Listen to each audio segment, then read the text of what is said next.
The Cahaba River Society launching its largest cleanup ever. It will stretch 50 miles. The purpose of the event is to clean up trash in and around the river, reducing pollution and making the river a better place. The cleanup is expected to start in Trussville and end in Helena. Cahaba River Society Executive Director Beth Stewart says that is the purpose of the organization. And protecting and restoring the Cahaba River and the great diversity of life that depends on the river, including the diverse people of Central Alabama who rely on the river for drinking water and so many other needs. Stewart says the event is also an opportunity to educate the community on the impact litter has on the river and how they can help.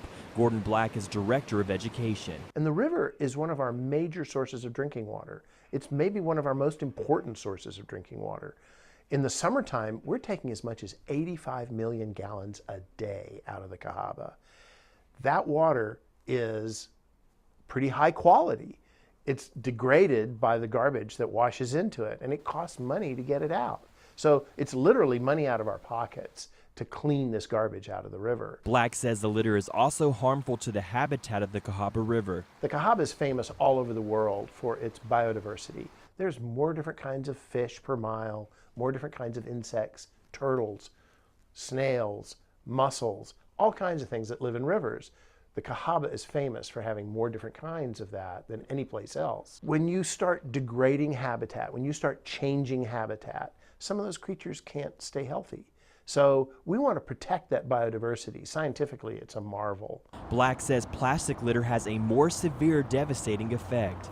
And when you drop one of those or let one blow away by accident, what happens is it eventually washes into small streams, ditches, and when it rains again, that washes into the river.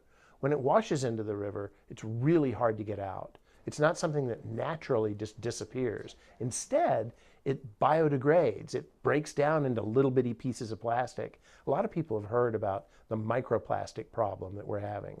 Not only is it found washing into our oceans and causing big problems, but it's actually found in all of us. Plastic has become more and more of a toxin in our environment. And the more of it we can control and keep out of the river, keep out of our environment, the better for all of us. You can help and prevent the problem by not littering and picking up trash when you see it. We're part of the problem. We got to be part of the solution. All of us are probably, everybody tries to keep from littering, but we're all probably guilty of a little bit just by accident. We need people to take responsibility for this and to come out and help. It's not going to happen naturally. It's not going to just suddenly disappear. We need as many people as we can because there's plenty to go around. There's a lot of trash found out in our environment. The more people we have, the less hard work it is for everybody. And the more we're protecting our own resources. The Big Cahaba cleanup will take place Saturday, June 8th. Volunteers are asked to meet at the Aveda Institute in Hoover at 11:30. Stewart hopes events like this will inspire others to protect the Cahaba River. If people get directly involved with the river, then they learn to love it and take care of it. If the river is a part of a person's life and they're part of the life of the river, they're more likely to protect the river. Reporting in Birmingham, Cameron Edgeworth, CBS 42 News, local coverage you can count on.